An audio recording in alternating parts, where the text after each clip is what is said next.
அம்மா ஒரு புது சாரீ வாங்கியிருக்கேன். எவ்வளோன்னு சொல்ல? வெறும் 400 ருபீஸ் தாண்டி. உனக்கும் நல்லாயிருக்கும். பட் நீங்கள் இது உங்களுக்காக தானேம்மா வாங்கினீங்க. ஆய், எது எந்தோ அது உந்தும் தான். நான் வாங்கும் போதே நினச்சேன் இந்த கலர் பாப்பாவுக்கு நல்லா இருக்கும்ல அப்படின்னு. அதனால தான் வாங்கினேனே.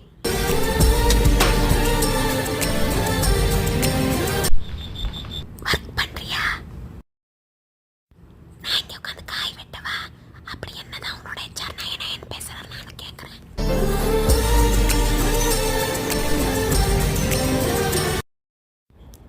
ஏன் மூஞ்ச தொங்க போட்டு உட்காந்துருக்க? என் ஃப்ரெண்ட்ஸ் எல்லாம் அவுட்டிங் போயிருக்காங்க என்னை விட்டுட்டு. என்னை கூப்பிடவே இல்லை. ஸ்டேட்டஸில் இப்போ தான் பார்த்தேன். அட விட்ரா, அதுங்கெல்லாம் குரங்குங்க, அப்படி தான் செய்யும். சரி, நம்ம எங்கேயாவது வெளில போகலாமா? பார்க்குக்கு போகலாமா?